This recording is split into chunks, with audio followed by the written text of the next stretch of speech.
may mga ganun pala talagang tao na akala mo okay sila, pero yung matagal na palang hiwalay. O, di ba, parang lumalabas doon, tawag niya doon sa babae na yon, kabit ng asawa niya.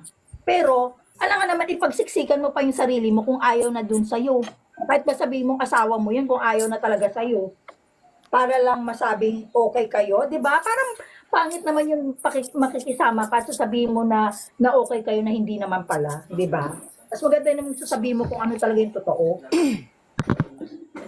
O yun ang Baka nangyari hindi pa doon. niya, baka hindi pa niya matanggap na Hindi, wala na kasi Kuya Norbs, imposible na hindi niya matanggap kasi unang-una, kailan ba siya lumipat doon kailan ba siya lumipat? 2006. Parang nauna lang siya ng buwan sa akin. 2013 ko na namin nalaman eh. 2013 ko na nalaman eh, yung tungkol sa ganung sitwasyon eh. Hindi kasi nga Magi, may pinoprotektahan din siyang pamilya niya, may anak din siya, kaya kumakapit pa rin siya hanggang sa Hindi, wala kauli-hulihan. namang problema kasi kumbaga, sinusustentuhan pa rin naman sila. Kumbaga, sinusustentuhan. Di sana sinabi niya lang na, ay, hindi na kami okay ng asawa ko, may iba na siya. Di okay pa, kaysa naman sinasabi mo okay na okay kayo. Di ba? Parang gumagawa siya ng kwento na okay, parang ganun. O, di ba? Parang pangit naman yun. Ako, okay lang sabihin ko na hindi kayo Hindi okay. rin natin masisi. Kasi yun talaga yung totoo. Hindi rin natin siya masisi. Pero, Kanya-kanya kasi tayo ng ng pagtanggap. Ngayon kung hindi niya kaya pang tanggapin na wala na sila, kung parang in denial pa siya, Ako, decision niya yon. sabi ko nga sa kanya, kung nagsabi siya sa akin ng totoo, baka yung simpatya ko na sa kanya. Siyempre baka nakipag-away din ako para sa kanya kasi magkaibigan nga kami, di ba? Hindi kasi Magi, pag sinabi niyang ganun na parang nakakabawas ng niya yun ng confidence pag sinabi niyang wala na kami, sira na kami. Parang pinalalakas niya lang yung kalooban niya na ipapalabas niya sa buong sa mga nakakakilala sa kanya na okay kami, just to prove lang sa sarili niya na hindi siya mapapahiya. Kasi alam mo yung pag sinabi mong wala na kayo, na yung pinagkwentuhan mo o yung makakaalam, mapagchichismisan kayo. So much better na sabihin niyang okay kayo para hindi na kayo mapagchismisan. Siguro yun lang yun. Sabi ni Chiki Chiki, prerogative niya yon as the legal wife. May punto naman, wala namang problema. Kaso, bakit umabot sa punto na hindi niya nagustuhan na nalaman ko yung totoo? Bakit ako yung siniraan niya? Kumbaga, Talagang doon na magkakaroon ng panibagong istorya. Pero kung hindi siya umabot sa puntong kailangan kanyang siraan, siguro naman, wala akong nakikitang Buti sana kung hindi siya naging okay ng asawa niya, kung ako ang dahilan, pwede siya magalit sa akin kahit isumpa niya, di ba? Wala naman akong kinalaman eh. Wala nga akong kaalam-alam na hindi sila okay. may basihan ka din naman. May basihan okay, ka. gets ko na. Bakit kailangan gawin sa akin yun? Porket hindi okay yung sa sarili mo, gagawin mo din sa akin, parang hindi naman maganda, di ba? Correct. Oh, yun.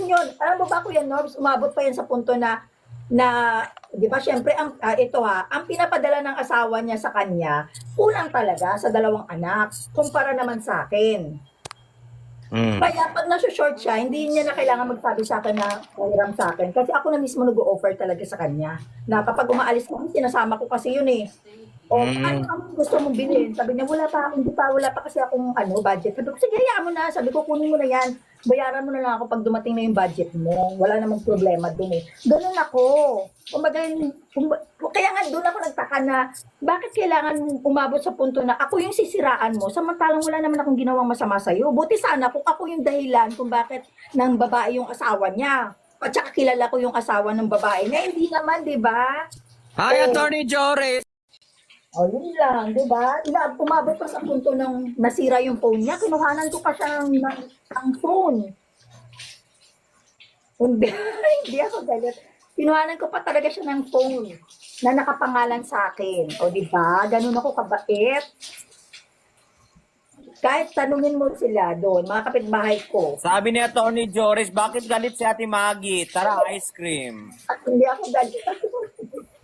Di ba? Nakakatawa lang, no? Talaga totoo yun. Hala, Charvinil, grabe ka no.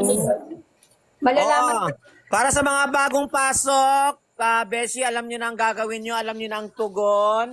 Magbabasa po ako. Kaya Tita Ang Shirley, maganda hindi sa na ako ganun kanan, sa ano ngayon. ang cute sa kaliwa, ang sexy sa harap, ang pangit wala ng upuan. Kaya kung pwede, sumabit ka na lang. Bruha! Bella.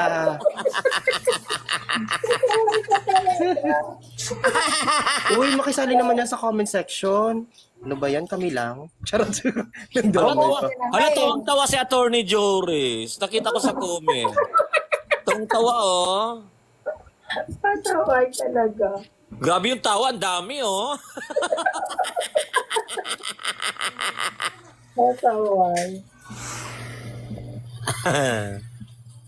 Naku, pag nakita yan ni Dagayang driver na yan at yan pa rin ang karatula niya, magkakadakit yan.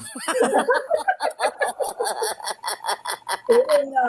Kawawa naman Ulitin ulit. Ang maganda sa kanan, ang cute sa kaliwa, ang sexy sa harap, ang pangit wala ng upuan. Kaya kung pwede, sumabit ka na lang. Bruha! Charvinil. Oh, ang taray ni Yaminil, sumakto yung ano niya, comment niya, bruha. Tawa ulit si Attorney, oh. Daming tawa ni Attorney sa baba, oh. Daming ano, oh. Bungis-ngis ka, ha? Bakit si Attorney? Huy, yung bigas, principal. Ano Oo. nangyari sa bigas? Di ba bumaba ng presyo sa bigas? O hindi. Hindi, pero mas maganda nating itapik yung kay Sarah. Balik tayo kay Sarah. Total, doon naman nakapokus yung live natin eh, di ba? Kapit lang. Attorney, kapit. Kaya mo yan. Nako.